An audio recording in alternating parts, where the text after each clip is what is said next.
Hello everyone, welcome to 11th Commerce OC lecture. Currently we are in the chapter Forms of Business Organization and have completed with types of partner. In the current topic we are going to take types of partnership firm. So let us start on page number 69. Types of partnership firm. As you can see, it is subdivided into two parts: general partnership and limited liability partnership. There are two types of partnership firm: general partnership and limited liability partnership, also known as LLP. Okay, so general partnership is governed by Indian Partnership Act 1932. Which act governs it? Indian Partnership Act 1932.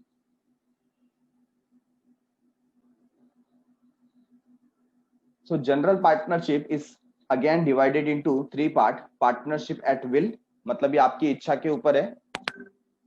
It is depend upon mutual understanding. For example, आपको partnership business close करना है, then it is at your will. जब आप चाहें mutual understanding के हिसाब से उसको क्लोज कर सकते हैं. ठीक है, partnership at will. Number two, partnership for a particular period. That means it must have a fixed period. जब आप सेकेंड टाइप का पार्टनरशिप फॉर्म में एंटर करते हो तो इसका एक फिक्स्ड पीरियड होता है. For example 10 years, 7 years.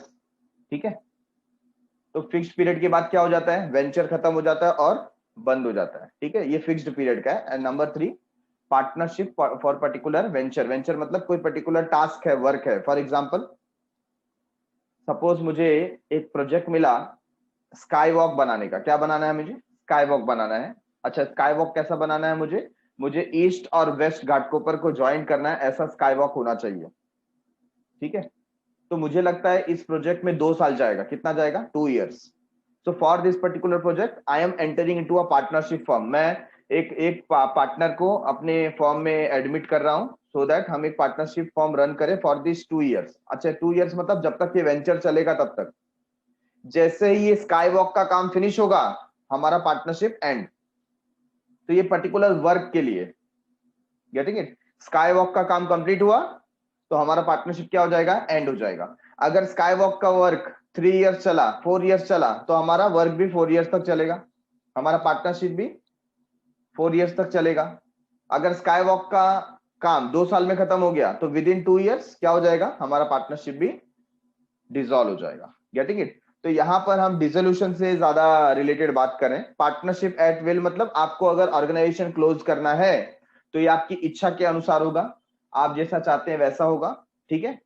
Number two, अगर ये partnership for a particular period है तो पीरियड जो आपने डिसाइड किया है, से 3 years, 5 years, 10 years down the line, जो भी आपने पीरियड डिसाइड किया है, उसके बाद ऑटोमेटिकली पार्टनरशिप बंद हो जाएगा.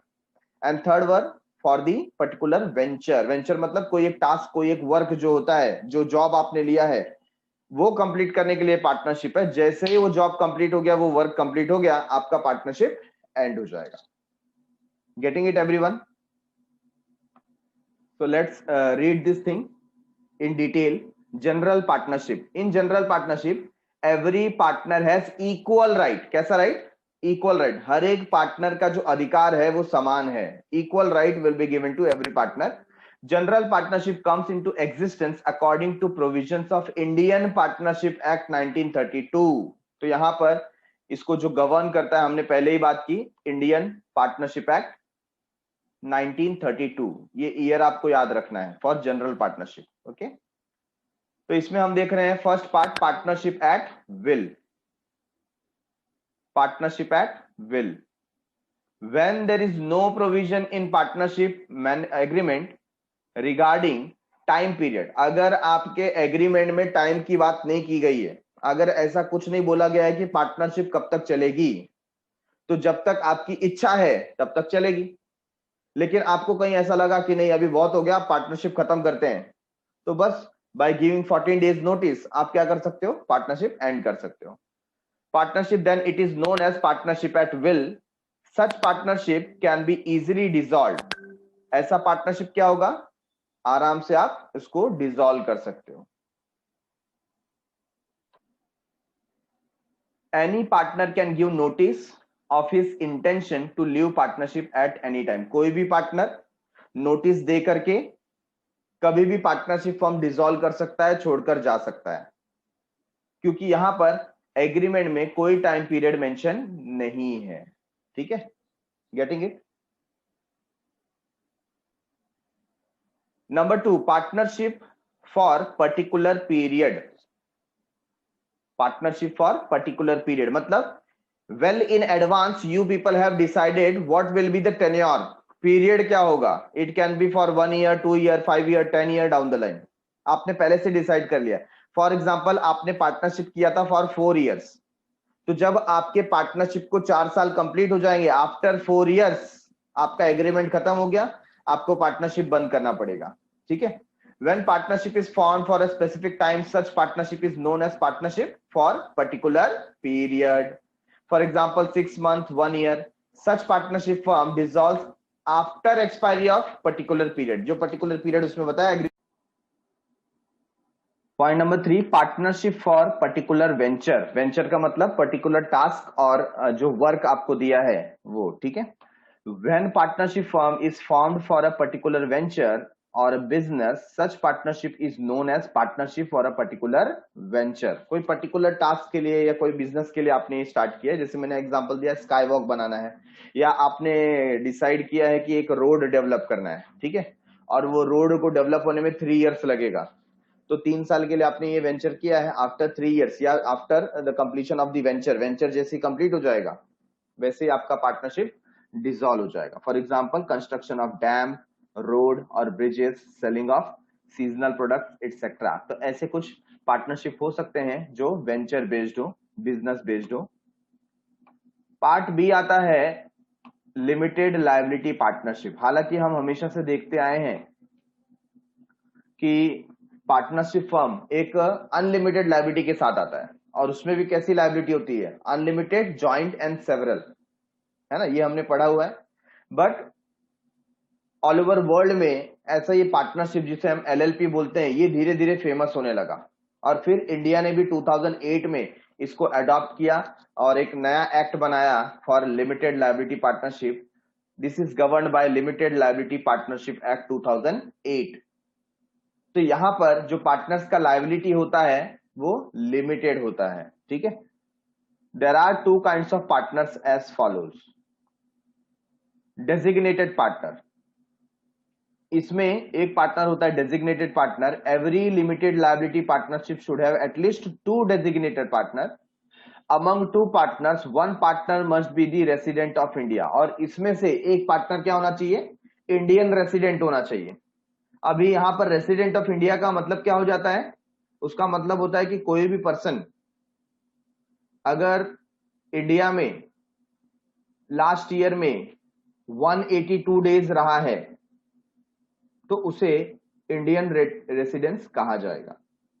ठीक है ना, इन दी प्रीवियस ईयर 365 डेज में से अगर 182 डेज से ज्यादा अगर वो इंडिया में है तो उसे इंडियन रेसिडेंट बोला जाएगा। आपके लिए नॉर्मली वो फॉरेनर नहीं होना चाहिए, इंडियन होना चाहिए।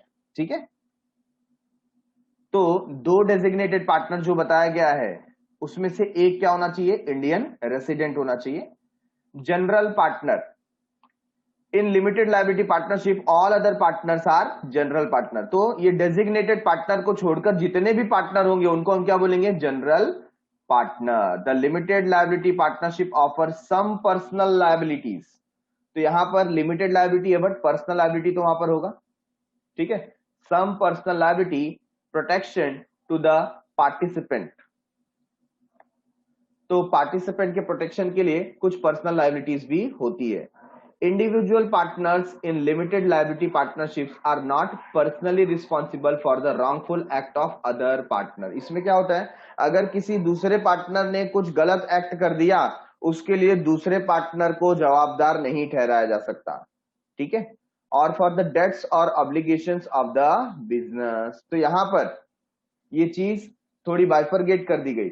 इंडिविजुअली आप दूसरे की गलतियों की वजह से आने वाले डेब्ट के लायबल नहीं हो, है ना। So individual partner in limited liability partnership are not personally responsible for the wrongful act of other partner. Personally वो रिस्पॉन्सिबल नहीं है। ओके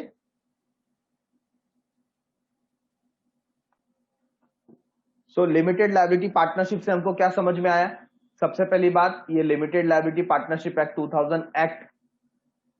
2008 के तहत इसको गवर्न किया जाता है और उसमें दो टाइप के पार्टनर होते हैं, टू काइंड्स ऑफ पार्टनर। कौन से दो टाइप होते हैं? पहला होता है डेजिग्नेटेड पार्टनर, है ना, मतलब जिसको एक पर्टिकुलर पोजीशन दिया गया है, जो हम समझ सकते हैं जो एक्टिव रोल प्ले करेगा, ठीक है। तो डेजिग्नेटेड पार्टनर कितने होने चाहिए? टू। कितने होने चाहिए? एटलीस्ट टू, कम से कम दो डेजिग्नेटेड पार्टनर होने चाहिए। उससे ज्यादा आप रखते हो तो अच्छी बात है, कोई प्रॉब्लम की बात नहीं, लेकिन मिनिमम कितने होने चाहिए? दो डेजिग्नेटेड पार्टनर होने चाहिए, और वो दोनों में से भी कम से कम एक, at least one partner must be the resident of India. दोनों में से एक पार्टनर इंडियन रेसिडेंट होना चाहिए, भारतीय होना चाहिए, ठीक है।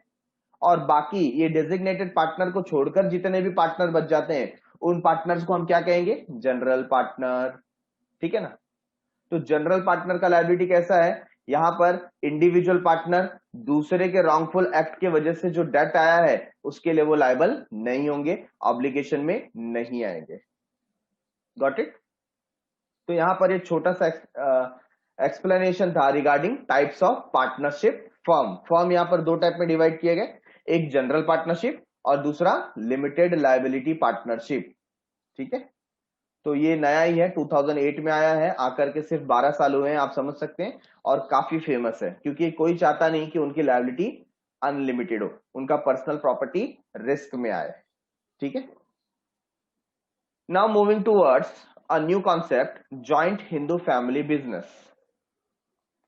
तो हमने पहले सोल ट्रेडिंग कंसर्न देखा, उसके मेरिट्स डिमेरिट्स देखे, सिग्निफिकेंस देखा, फिर हमने देखा partnership firm, types of partner and types of partnership firm, वो भी देखा। Now joint Hindu family business क्या है? There are various forms of business organisation worldwide, but there is a unique form of business which has been originated in India. कहां पे उसका origin हुआ? India में हुआ, क्योंकि देखो नाम ही क्या है, जॉइंट हिंदू फैमिली बिजनेस। तो जो जॉइंट फैमिली होती है वो हिंदूज में ही होती है, और ये हिंदू कहां से आए? इंडिया से आए। तो इस ये बिजनेस का जो ओरिजिन है वो भी कहां से हुआ? इंडिया से हुआ, ठीक है। It exist in India only, India में ही इसका एग्जिस्टेंस है। It is known as Hindu undivided family business, HUF, Hindu undivided family business, और जॉइंट हिंदू फैमिली फर्म। तो चाहे आप इसको HUF ऐसा कहो या जॉइंट हिंदू फैमिली फर्म कहो, बोथ आर सेम, ठीक है। चलो मीनिंग हम देख लेते हैं। अब मीनिंग यहां पर दो अलग अलग लॉ के तहत इसको गवर्न किया जाता है। जो इसका कानून था, किसका? फैमिली बिजनेस का। इसमें से सबसे पहला है Mitakshara law. Which law? Mitakshara. ये आपको बाय हार्ट कर लेना है, ध्यान देना है, मिताक्षरा लॉ। तो मिताक्षरा लॉ क्या बोलता है? According to this school only male member of the family can inherit the family business. तो यहां पर सिर्फ क्या बताया जाता है? मिताक्षरा लॉ ओल्ड टाइप का लॉ था, और इसमें बताया जाता था कि जो फैमिली में मेल मेंबर होगा उसी के नाम पर पूरा का पूरा बिजनेस शिफ्ट हो सकता है। मतलब जो फीमेल मेंबर है फैमिली के, उनको कोई बिजनेस में हिस्सेदारी मिलेगी नहीं, ऐसा मानना था मिताक्षरा लॉ का, ठीक है। Hence the son, grandsons and great grandsons become joint owners of the family property. तो यहां पर जो बेटे हैं या पोते हैं या पर पोते हैं, है ना, ये फैमिली के प्रॉपर्टी में, बिजनेस के प्रॉपर्टी में जॉइंट ओनर बन जाते थे। A son gets equal right along with his father in the ancestral property. मतलब एक जो बेटा है, भले ही वो नवजात क्यों ना हो, अभी अभी उसका जन्म होके 3-4 महीने हुए हैं, लेकिन जितनी प्रॉपर्टी में हिस्सेदार उसके पिताजी का रहेगा उतना बेटे का रहेगा। तो इसका मतलब क्या होता है? आपके फैमिली चेन में जितने ज्यादा सन होते हैं उतना ज्यादा प्रॉपर्टी आपका। Getting it? तो मिताक्षरा लॉ एक हिसाब से कैसा होता है? सपोज यहां पर फादर है मिस्टर मायाधर,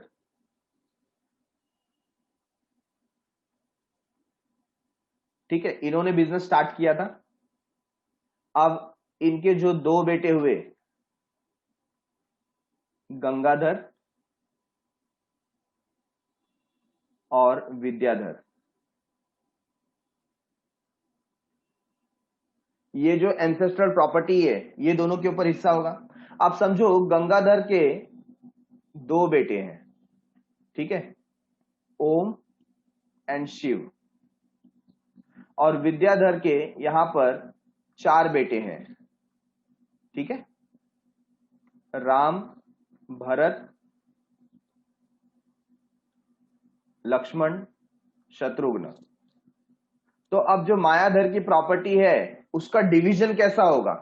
इसमें देखो कितने हिस्सेदारी हो गई। यहां पर जो गंगाधर है ना, 1 2 3, तो जो गंगाधर की फैमिली को कितना पार्ट मिलेगा? 3 पार्ट। लेकिन विद्याधर की फैमिली को कितना मिलेगा? 1 2 3 4 एंड 5। तो इसको 5 पार्ट मिलेगा। समझ में आया? तो आपके फैमिली में जितने ज्यादा सन होंगे उतना ज्यादा प्रॉपर्टी आपका। तो एक हिसाब से देखा जाए तो क्या हो रहा है, यहां पर बायस हो रहा है ना। समझ में आया?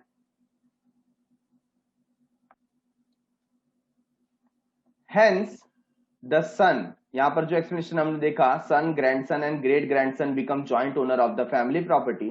अ son gets equal right along with his father in the ancestral property. He has the right to ask for division of the family property. मतलब उसके पास अधिकार है कि वो फैमिली में बंटवारे की बात कर सकता है ना। अगर उसको नहीं जमेगा तो बोलेगा मैं अपना परिवार लेकर के अलग हो जाऊंगा और मुझे मेरी प्रॉपर्टी दे दो, ऐसा उसके पास अधिकार रहता है।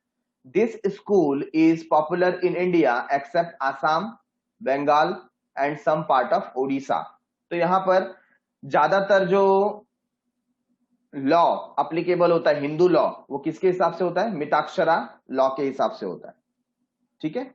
लेकिन कुछ पार्ट है जो इंडिया के, जैसे Assam, Bengal and some part of Orissa, यहां पर मिताक्षरा लॉ नहीं चलता। तो उसके लिए क्या करते हैं, वहां पर दूसरा लॉ है दया भागा law.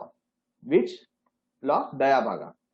According to this school both male and female members will be co partners in the Hindu undivided family. मतलब यहां पर दोनों को इक्वल राइट मिलेगा, चाहे मेल हो या फीमेल हो। After death of the husband his property and business passes to his wife और अदर सक्सेसर, है ना। तो फैमिली में अगर कोई मेल पर्सन का डेथ हो जाता है तो उसके हिस्से का जो भी प्रॉपर्टी होगा वो उसकी वाइफ को मिलेगा, या उसका जो लीगल हेयर होगा, सक्सेसर होगा, वारिसदार होगा, उसको मिलेगा। जबकि मिताक्षरा में ऐसा नहीं होता था। अगर सपोज किसी मेल पर्सन का डेथ हो गया तो उसके वाइफ की कोई हिस्सेदारी नहीं होती थी। Got it? हाँ।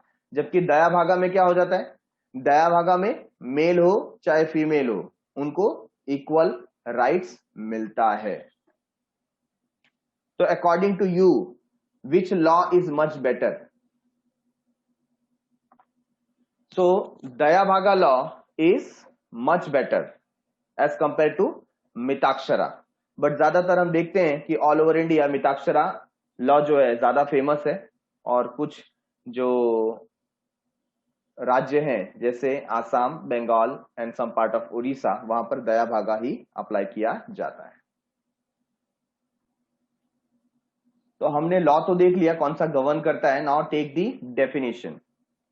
Under Hindu law, an Hindu undivided family is a family which consists of all persons lineally descendant from a common ancestor।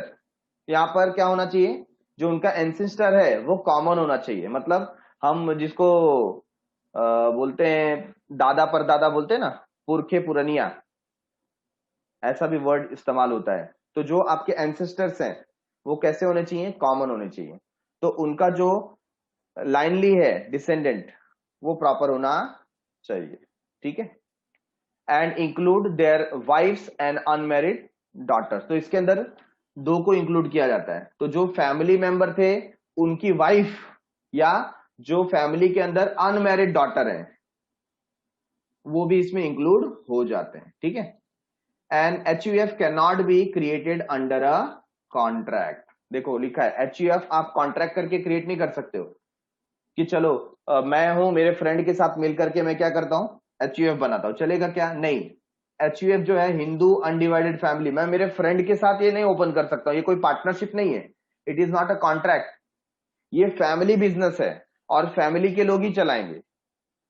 ठीक है, तो जैसे मैंने ऊपर आपको एग्जांपल दिया कि वहां पर एंसेस्टर सेम है ना, हमने यहाँ पर देखा मायाधर के दो क्लैन आए, एक तो गंगाधर और विद्याधर, और विद्याधर के फिर ये सारे लोग कौन है, बिजनेस में को पार्टनर है। Getting it? तो आप किसी फ्रेंड को इसमें इन्वॉल्व नहीं कर सकते हो, अरे हमारा फैमिली का बिजनेस है, एक काम कर तू भी ज्वाइन कर ले, होगा क्या? Not possible.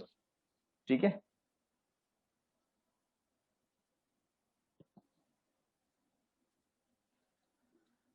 फीचर्स एक एक करके फीचर्स देख रहे हैं अभी। एग्जिस्ट ओनली इन इंडिया, हमने पहले ही देख लिया उसके इंट्रोडक्शन में, क्योंकि हिंदू अनडिवाइडेड फैमिली इंडिया में ही होती है, इंडिया से ही उसका ओरिजिन हुआ है। Joint Hindu family business exist only in India, it is guided by the Hindu succession act 1956। तो इसका एक हिंदू सक्सेशन एक्ट भी है 1956 के तौर पे। फॉर्मेशन कैसे फॉर्म होगा, कैसे फॉर्म होगा? The formation of joint Hindu family business is simple, बहुत ही सिंपल है। It is formed as per the operation of Hindu law, Hindu law के हिसाब से ये क्या होता है, ऑटोमेटिकली फॉर्म होता है। Every member become the member by birth, हर एक जो मेंबर है वो जन्म से ही मेंबर बन जाता है, उसके लिए कोई आपको कागजी कार्रवाई है ना, पेपर वर्क करने की जरूरत नहीं है। And not by any agreement, कोई एग्रीमेंट करने की जरूरत नहीं है। The senior most member is called karta, जो सबसे बड़ा सीनियर पर्सन रहेगा, एजेड पर्सन रहेगा, उसको हम कर्ता बना देंगे। Remaining members are called as को पार्टनर्स, तो जो बाकी के मेंबर बचे उनको क्या बोला जाएगा, को पार्टनर्स। Got it? तो सबसे पहले ये हिंदू लॉ जो है उसके तहत इसको स्टार्ट किया जाता है। जैसे फैमिली में कोई बर्थ होता है वो मेंबर बन जाएगा, और जो एल्डेस्ट मेंबर है उसको हम क्या बना देंगे, कर्ता, मतलब मेन जो मैनेजिंग डिसीजन का वर्क होता है वो कर्ता करता है। ठीक है, और बाकी के जो भी मेंबर्स है उनको को पार्टनर्स कहा जाता है। नंबर 3 मेंबरशिप, मेंबरशिप की बात अभी अभी की हमने। There is no limit on membership, जितने चाहे उतने मेंबर आ सकते हैं, मतलब फैमिली जितनी ग्रो होती रहेगी मेंबर्स इंक्रीज होते जाएंगे। वन बिकम अ को partners by virtue of birth, legal adoption और मैरिज इनटू द फैमिली। तो यहाँ पर 3 टाइप की मेंबरशिप बात की है। पहला तो बर्थ आपका हुआ है उस फैमिली में तो आप मेंबर बन गए। दूसरा, अगर चलो बर्थ नहीं हुआ लेकिन आपको लीगली अडॉप्ट किया गया है ना, बोलते ना गोद लिया गया है, तो वो जो अडॉप्टेड सन या डॉटर है उसको भी मेंबर बनाया जाएगा। And third one, marriage into the family, या कोई गर्ल मैरिज करने के बाद फैमिली में आई है तो उसको भी मेंबर बनाया जाएगा। ठीक है, तो 3 टाइप्स ऑफ मेंबरशिप डिस्ट्रीब्यूशन हो रहा है। जॉइंट ओनरशिप, यहां पर सारे के सारे जो मेंबर हैं जॉइंटली ओनर है। The property of joint Hindu family business is jointly owned by the karta and the को पार्टनर, कर्ता और को पार्टनर ये सारे के सारे उसमें पार्टनर है, मतलब ओनर है। The business is jointly owned by 3 generation of the family, तो यहां पर जो ओनरशिप है वो 3 जनरेशन की होती है। ठीक है ना, तो जैसे मैंने यहां पर भी आपको 3 जनरेशन बताया, मायाधर के बाद गंगाधर, गंगाधर के बाद ओम एंड शिव, है ना, ये 3 जनरेशन तक ऐसे आया है, तो इनके द्वारा ओन की जाती है।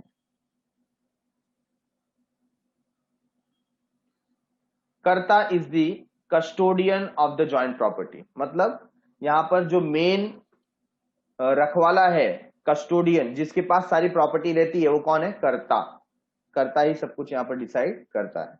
ठीक है, गुड क्रेडिट स्टैंडिंग, मार्केट में इसकी क्रेडिट स्टैंडिंग बहुत अच्छी होती है, मतलब बड़ी फैमिली का होना अपने आप में क्या होता है, एक अच्छी बात होती है, फैमिली लाइफ अच्छी होती है, लोगों को अच्छा लगता है बड़ी फैमिली को देख करके, और सारी फैमिली साथ में रह रही है, साथ में मिलकर के बिजनेस कर रही है, तो यहाँ पर क्या होता है, in the case of death, insolvency और इंसैनिटी, कोई एक को पार्टनर का डेथ हो गया, इंसॉल्वेंट हो गया, इनसेन हो गया, तो भी पार्टनर, ये जो फर्म है जॉइंट हिंदू फैमिली बिजनेस, वो कंटिन्यू होगा, वो बंद होगा नहीं, क्योंकि कोई ना कोई जो एल्डेस्ट पर्सन है वो कर्ता बन जाएगा, है ना। The joint Hindu family business is conducted for a longer period of time, ज्यादा समय तक चलता है। It enjoys goodwill in the market, market में काफी अच्छा, क्योंकि बहुत पुराने समय से ये चलते आते हैं बिजनेस, ठीक है, तो मार्केट में काफी अच्छा गुडविल होता है।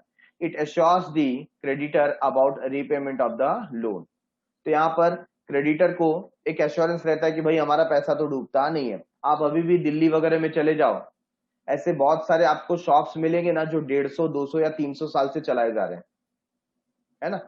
मतलब उनके पिताजी के पिताजी, पिताजी के पिताजी ने स्टार्ट किया था बिजनेस, और अभी भी वो बिजनेस चल रहा है। तो ये एंसेस्टर्स के थ्रू जो बिजनेस चल रहा है, ये क्या है, joint Hindu family form. The liability of karta is unlimited, so bank and other financial institutions are ready to grant the loan. तो लायबिलिटी कर्ता की कैसी है, अनलिमिटेड, मतलब अगर बिजनेस प्रॉपर्टी इनफ नहीं हो पाई तो कर्ता की जो पर्सनल प्रॉपर्टी है उसको अटैच कर लिया जाएगा, उसको सेल कर सकते हैं, अमाउंट रिकवरी कर सकते हैं। तो फिर यहाँ पर जो फाइनेंशियल इंस्टीट्यूट या बैंक होते हैं वो एश्योर होते हैं कि हमको तो हमारा पैसा मिल जाएगा, क्योंकि कर्ता की लायबिलिटी कैसी है, अनलिमिटेड। नेक्स्ट, मैनेजमेंट कौन संभालता है, तो हमने देखा मैनेजमेंट कौन करेगा, कर्ता। The joint Hindu family business is managed by कर्ता, कर्ता ही मैनेज करता है। The co-partners have no right to participate in management of the business. Co-partners कोई मैनेजमेंट नहीं करने वाले, कोई डिसीजन नहीं देने वाले, उनको अधिकार नहीं है। जो डिसीजन लेना है, जो भी मैनेजमेंट करना है, कौन करेगा, कर्ता। तो हमारा स्लोगन बन गया, कर्ता ही करता है, कर्ता ही मैनेज करता है, ठीक है। However, कर्ता may consult the member of the family while taking any business decision. हाँ, यहाँ पर ऐसा हो सकता है कि उसको विचार विमर्श करना है, बातचीत करना है, कंसल्टेशन करना है, तो वो फैमिली मेंबर से कर सकता है, बट अल्टीमेट डिसीजन तो कर्ता का ही होगा। कर्ता ने जो डिसाइड किया वही काम होगा। प्रॉफिट शेयरिंग, प्रॉफिट कैसे मिलेगा सबको, सबसे मुद्दे की बात यही है। चलो बिजनेस चल रहा है, कर्ता संभाल रहा है, अनलिमिटेड लायबिलिटी है, को पार्टनर्स की लिमिटेड लायबिलिटी है, बट प्रॉफिट में कितनी हिस्सेदारी मिलेगी। So joint Hindu family business is not formed by any contractual agreement, तो ऐसा कोई कॉन्ट्रैक्ट तो है नहीं। There is no specific ratio of the profit and losses shared by the karta and co partners, तो इनके बीच में भी कोई स्पेसिफिक रेशियो नहीं है। So the sharing ratio keeps on changing depend upon the birth and death in the family, तो sharing का जो रेशियो है वो बर्थ और डेथ के ऊपर डिपेंड करता है। नंबर ऑफ मेंबर इंक्रीज हो गए तो शेयरिंग अलग हो जाएगी, डिक्रीज हो गए तो अलग हो जाएगी। तो इस तरीके से प्रॉफिट का शेयरिंग होता है। Let's take merits one by one. First one is easy formation. अब जब हम यहाँ पर मेरिट्स की बात करें तो obviously we will compare it with other organisation, for example sole trading concern, partnership firm, joint stock company, cooperative society, इसके साथ हम कंपेयर करेंगे और इसको देखेंगे कि इसका फॉर्मेशन, इसकी स्थापना, इसको स्टार्ट करना क्या इजी है। So joint Hindu family business is easy to start as registration and agreement is not required for its formation. हमने देखा कि आप जब पार्टनरशिप फॉर्म बनाते हैं देन आपको रजिस्टर करना पड़ता है। क्या करना पड़ता है, register, under Indian partnership act 1932। तो अगर आप महाराष्ट्र में हैं या कुछ ऐसे राज्य जहां पर रजिस्ट्रेशन कंपलसरी है, वहां पर रजिस्टर करना पड़ता है, बट यहां पर ऐसा कुछ नहीं है, no registration is required.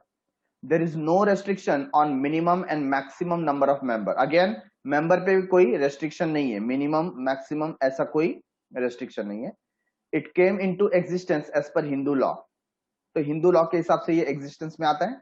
Number 2, protection of copartners interest. ये सबसे अच्छी बात है क्योंकि यहाँ पर जो लायबिलिटी है वो सिर्फ कर्ता की अनलिमिटेड है। किसकी अनलिमिटेड है, कर्ता की। बाकी की लायबिलिटी कैसी है, लिमिटेड, ठीक है ना। सो को पार्टनर्स है राइट टू डिमांड पार्टीशन, तो जब भी चाहे वो अपने बंटवारे की बात कर सकते हैं कि भाई हमको ये फैमिली बिजनेस में मजा नहीं आ रहा है तो इसको अलग कर दो, ठीक है, तो कर सकते हैं। दूसरा, karta takes utmost care of their interest, और कर्ता हमेशा ध्यान रखता है कि उनके हितों की रक्षा हो। जो ऐसा डिसीजन जो सबके लिए बेनिफिशियल है वही डिसीजन कर्ता लेता है।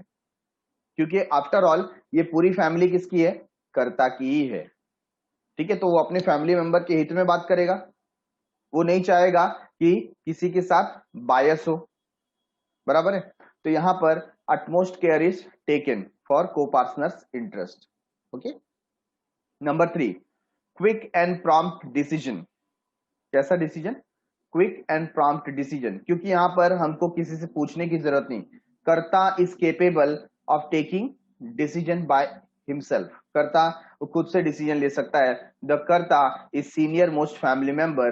कर्ता has experience the and knowledge of the family business, उसको एक्सपीरियंस भी है, नॉलेज भी है। Karta takes all business decisions, सारे बिजनेस डिसीजंस वही लेता है। Karta can take right and quick decision at the right time on the basis of his experience. तो अपने एक्सपीरियंस के बेसिस पे वो क्विकली डिसीजन ले सकता है, करेक्ट डिसीजन ले सकता है, उसको किसी से पूछने की जरूरत भी नहीं है। इसके लिए उसका डिसीजन क्विक और प्रॉम्प्ट होता है। ठीक है, तो यहां पर हमने फर्स्ट मेरिट देखा, इजी फॉर्मेशन, आसान है इसको स्टार्ट करना। नंबर 2, प्रोटेक्शन होता है यहां पर को पार्टनर्स के इंटरेस्ट का। नंबर 3, क्विक डिसीजन लिया जा सकता है। ओके,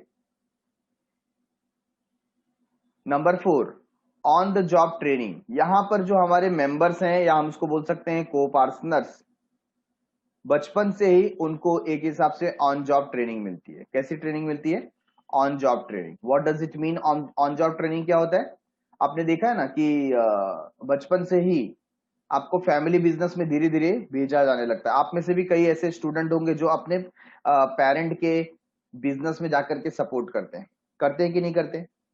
तो आप एक्चुअली क्या कर रहे हो, ऑन जॉब ट्रेनिंग ले रहे हो। जैसे जैसे आप बिजनेस में जाएंगे वैसे वैसे आपको बिजनेस के बारे में सारी इंफॉर्मेशन पता होती जाएगी। तो यहां पर आपको कोई सेपरेट ट्रेनिंग की जरूरत होती नहीं है, ऑन जॉब ट्रेनिंग आपका स्टार्ट हो जाता है फ्रॉम योर चाइल्डहुड इटसेल्फ, है ना। बचपन से ही बच्चों को शॉप में लेकर के जाएंगे, बिठाएंगे, कैश काउंटर पे बिठाएंगे, कुछ छोटा मोटा काम कराएंगे, तो धीरे धीरे वो कस्टमर से इंटरेक्ट करने लगेंगे और फिर उनका ऑटोमेटिकली ट्रेनिंग वहां पर स्टार्ट हो गया। और फिर जैसे जैसे वो ग्रो अप हो जाते हैं, बिजनेस को संभालने लायक हो जाते हैं। The members of joint Hindu family business get training of the business skill automatically. They also observe the management of कर्ता, कर्ता कैसे मैनेज कर रहा है वो भी वो ध्यान देते हैं। They learn many business tactics, और उनको बिजनेस के कई सारे तरीके पता चलते हैं, है ना। बिजनेस को कैसे चलाना है, कैसे रन करना है। आप देखिए ज्यादातर आज की तारीख में जो ये फैमिली बिजनेस है ना, आपको मिलेगा जो गुजराती फैमिलीज है, मारवाड़ी फैमिलीज है, वहां पर आपको बहुत सारे ऐसे फैमिली बिजनेस मिलेंगे। और आपने वहां पर देखा है कि जो बच्चे होते हैं यंग एज से ही अपने बिजनेस में जाकर के सपोर्ट करना स्टार्ट कर देते हैं, है ना। आप में से भी कई ऐसे बच्चे होंगे जो अपने पेरेंट्स के बिजनेस को जाके क्या करते हैं, सपोर्ट करते हैं, है ना। फॉर 1 आवर 2 आवर्स जो मिनिमम पीरियड है, जो आपका मतलब स्टडी से टाइम बचता है, खेलकूद से टाइम बचता है, तो 4 आवर्स 3 आवर्स जैसा भी आप सपोर्ट कर पाते हैं, आप वहां पर जाते हैं। ठीक है, तो वहां पर आपका क्या स्टार्ट हो जाता है, ऑन जॉब ट्रेनिंग, ट्रेनिंग आपकी स्टार्ट हो जाती है। सेपरेटली कोई ट्रेनिंग लेने की जरूरत नहीं है।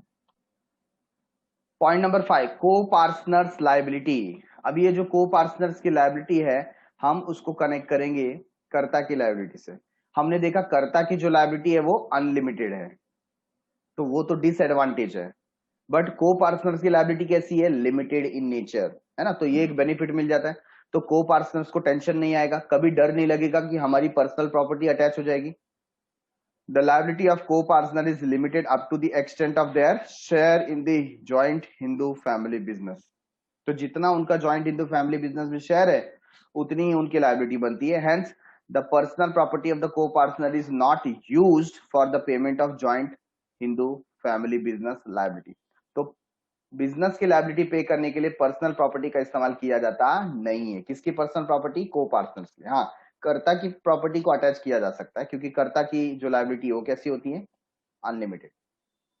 देखो सबसे पहला पॉइंट वही है, अनलिमिटेड लायबिलिटी ऑफ कर्ता विच रिक्वायर नो एक्सप्लेनेशन। अभी अभी बताया मैंने आपको, कर्ता always faces the risk of unlimited liability if the business assets are not sufficient for the payment of business liabilities, then the personal property of the कर्ता is used for the payment of business liability. तो उसका जो personal property है वो business liability को complete करने के लिए यूज किया जा सकता है।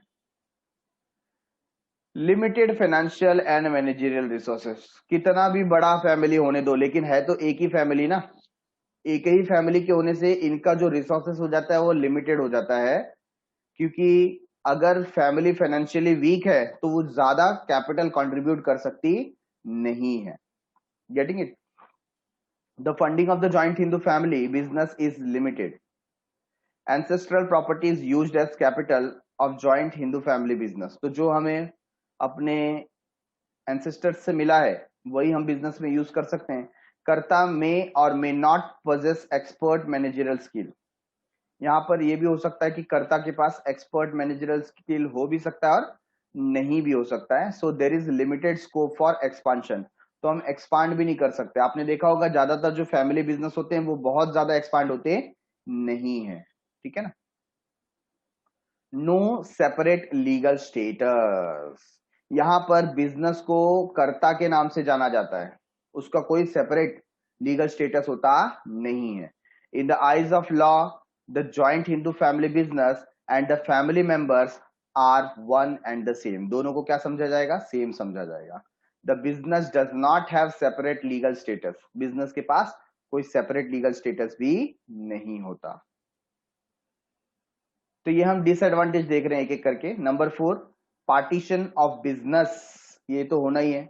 आजकल जॉइंट हिंदू फैमिली कहाँ ज्यादा चलता है? तो आपस में क्या होने स्टार्ट हो जाते हैं? डिस्प्यूट। और डिस्प्यूट होगा तो बंटवारे की बात आ जाती है कि भाई अपना हिस्सा लो और जाओ यहां से, है कि नहीं? The number of members are more in joint Hindu family business, ज्यादा होते हैं। There can be conflicts and dispute. तो आपस में ही क्या हो सकता है? कॉन्फ्लिक्ट्स हो सकता है, डिस्प्यूट्स हो सकता है। ठीक है? The co-partners may be disqualified with the management of कर्ता। जो co-partners हैं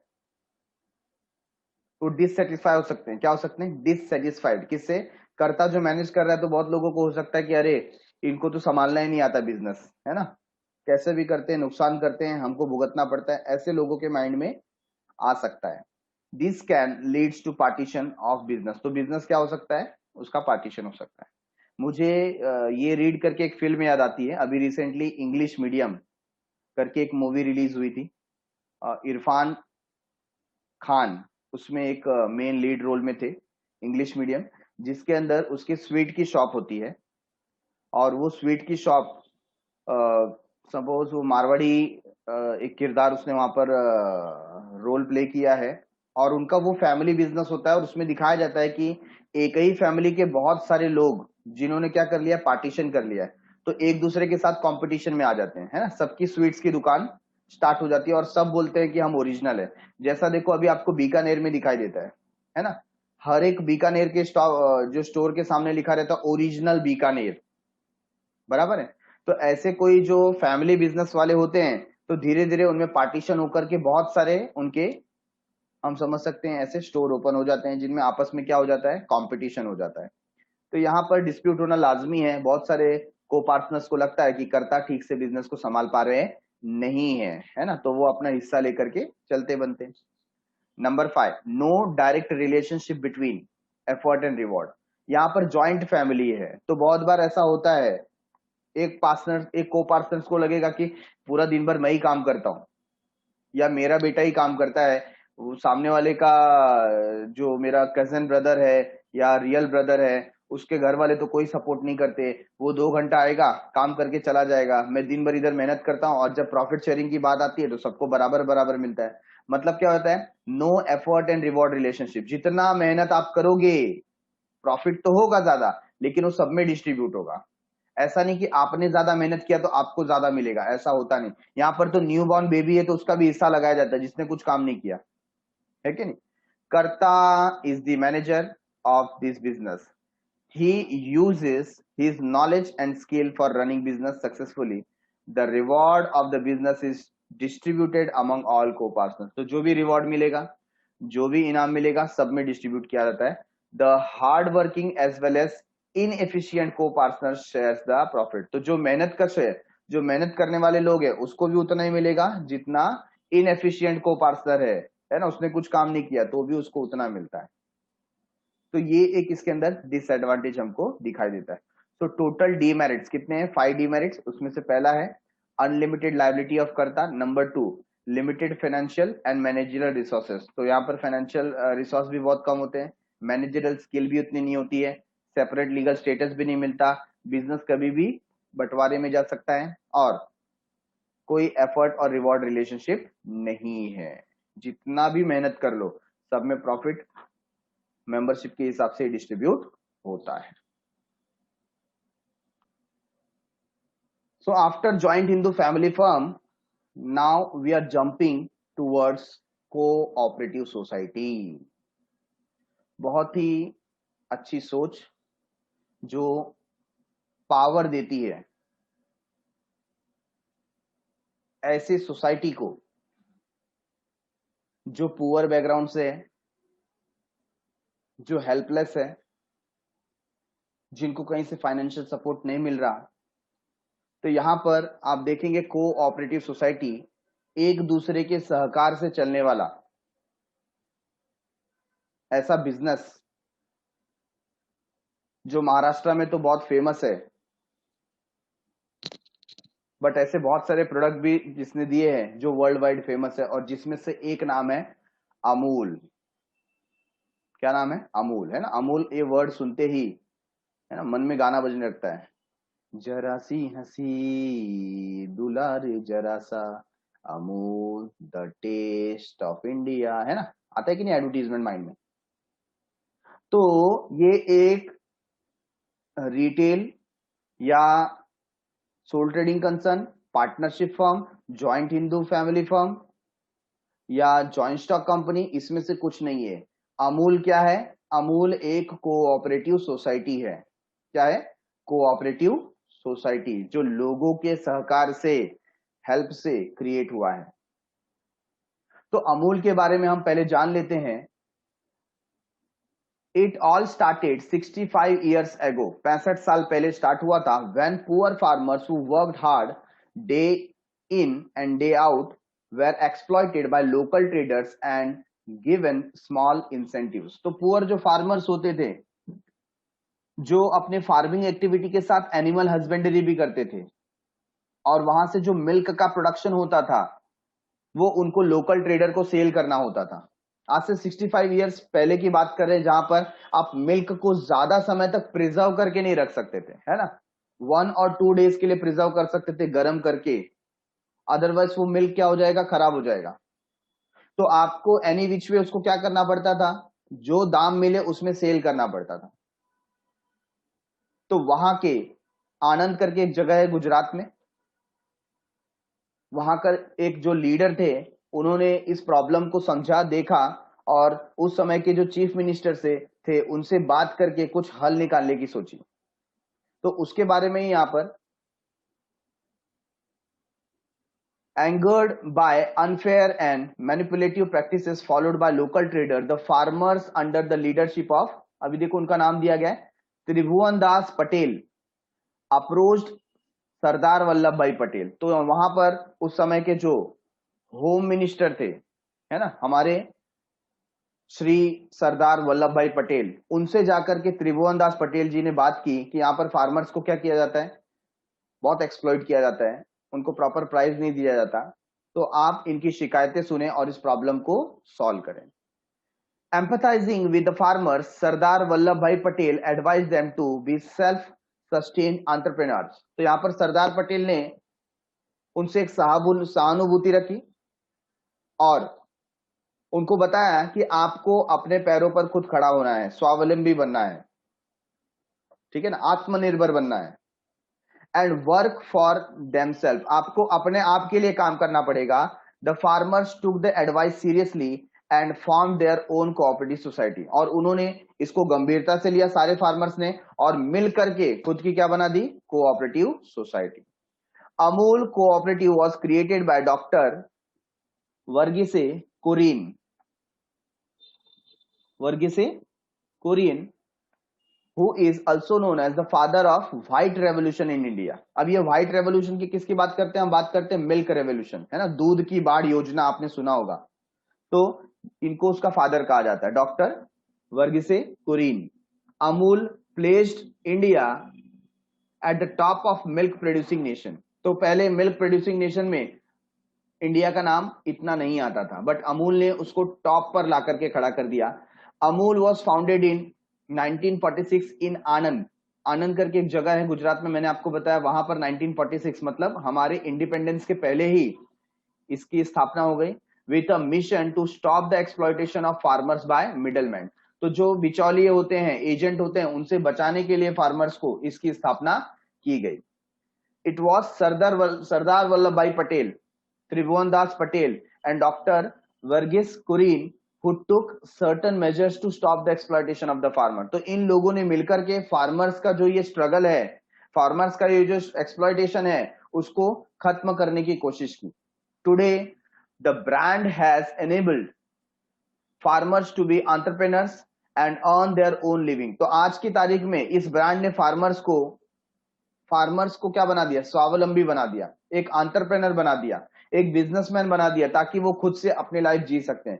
फार्मर्स छोड़ो, वो बहुत सारे लोगों को फ्रेंचाइजी देते हैं. आपने भी देखा होगा अमूल की कितनी सारी फ्रेंचाइजी मिलती है, आप आइसक्रीम शॉप वगैरह ओपन कर सकते हो, है कि नहीं? Its process is transparent which ensure that there is no exploitation. तो इसके अंदर ये इतना ट्रांसपेरेंट है, पारदर्शी है कि आपको मालूम पड़ेगा इसके अंदर कोई भी एक्सप्लॉयटेशन नहीं होता, शोषण नहीं होता. The Amul brand have proved that it is not just a product but a cooperative movement. तो ये सिर्फ प्रोडक्ट नहीं है, ये एक क्रांति है. क्या है? कोऑपरेटिव क्रांति. That represent the economic freedom of farmer. जिससे क्या मिलता है? फार्मर्स को इकोनॉमिक फ्रीडम मिलता है. The brand has given farmers the courage to dream, to hope and to live. तो इसने, ये ब्रांड ने, अमूल के ब्रांड ने फार्मर्स को क्या दिया है? एक आशा की किरण दी, सपने दिए, और उन सपनों को वो जी सकते हैं ऐसा होप दिया उनको. Amul in all its sense have proved that it is अमूल्य, दैट इज प्राइसलेस. तो अमूल जो वर्ड है एक्चुअली कहां से आया? अमूल्य वर्ड से आया, मतलब जो प्राइसलेस है, जिसका आप मूल्यांकन नहीं कर सकते. ठीक है? For our nation and that we must preserve it.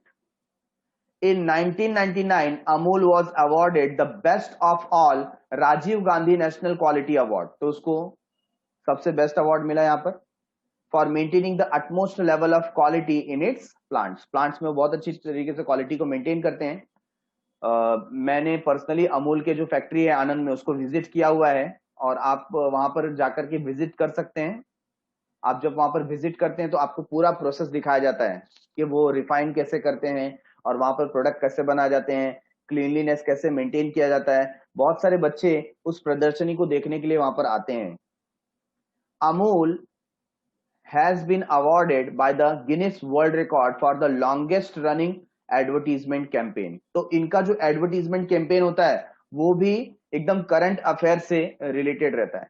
आप देखेंगे तो इसको Guinness book of world record भी मिला है. ठीक है? तो कोऑपरेटिव सोसाइटी अपने आप में एक क्रांति है, जहां पर गरीब तबके के लोग, जो एक्सप्लॉइटेड लोग हैं, मिलकर के क्या कर सकते हैं? अपने आप को आगे बढ़ा सकते हैं.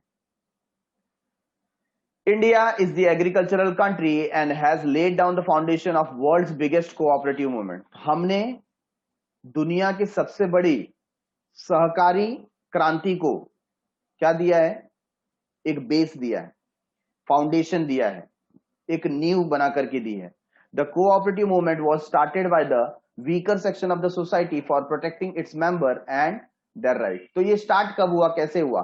तो कोऑपरेटिव सोसाइटी क्या करता है? जो वीकर सेक्शन, कमजोर लोग होते हैं सोसाइटी के. अब कमजोर का मतलब क्या हो जाता है यहाँ पर? जिनका एक्सप्लॉयटेशन हो रहा है, शोषण हो रहा है, जो गरीब तबके के लोग हैं, उनको ही कमजोर बोला जाएगा.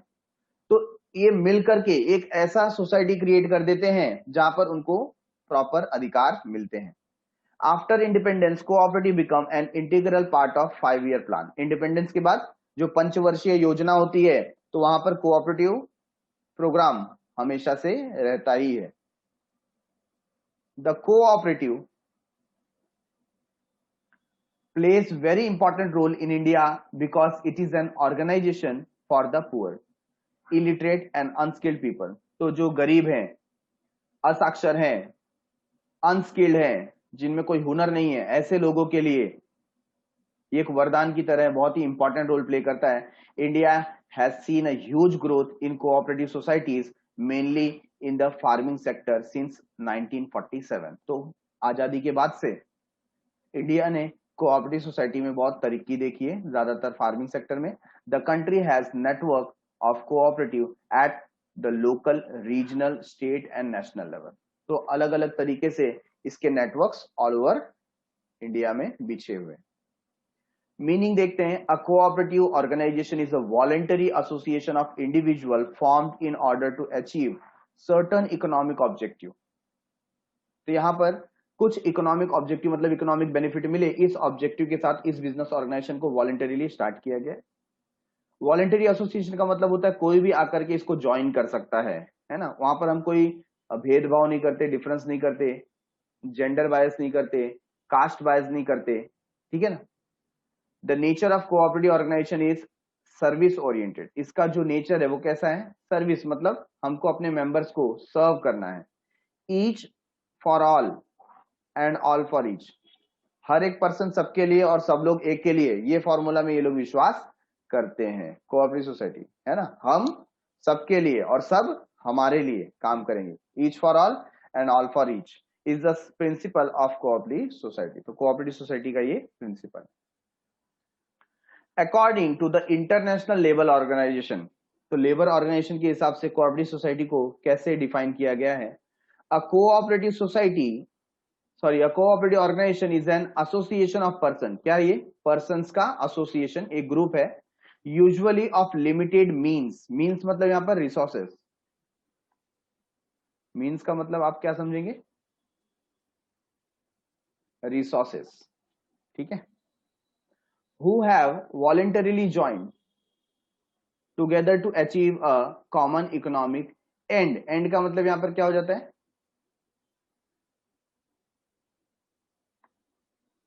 what do you mean by end?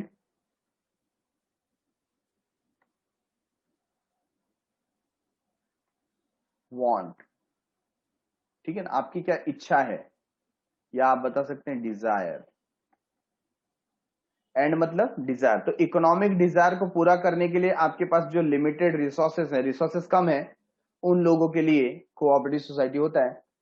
Through their formation of a democratically controlled, कैसा डेमोक्रेटिकली कंट्रोल, मतलब कोई यहाँ पर एक ओनर नहीं है, यहाँ पर हम मैनेजिंग कमिटी को डिसाइड करते हैं, तो डेमोक्रेटिकली ये कंट्रोल होता है।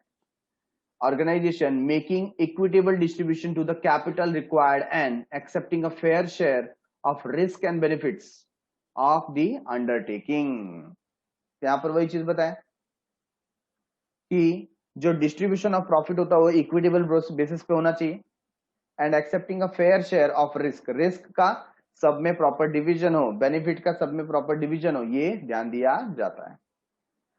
According to Indian cooperative society act 1912, इसके हिसाब से कोऑपरेटिव सोसाइटी क्या है, cooperative society is a society which has its objectives for the promotion of economic interest of its member in accordance with the cooperative principle. तो cooperative principle के हिसाब से जो weaker section of the society है वो अपने economic interest को promote कर सके, प्रोटेक्ट कर सके, इसके लिए ये ऑर्गेनाइजेशन बनाया गया है।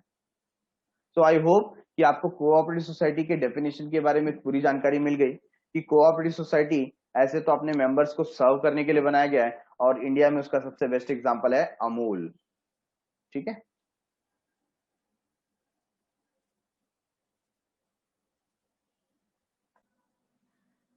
तो समय समाप्ति की घोषणा डन फॉर द डे। आज के लिए इतना काफी है, मिलते हैं अगले एपिसोड में with features of cooperative society. तब तक के लिए शुक्रिया, शबा खैर, सायोनारा, बाय बाय।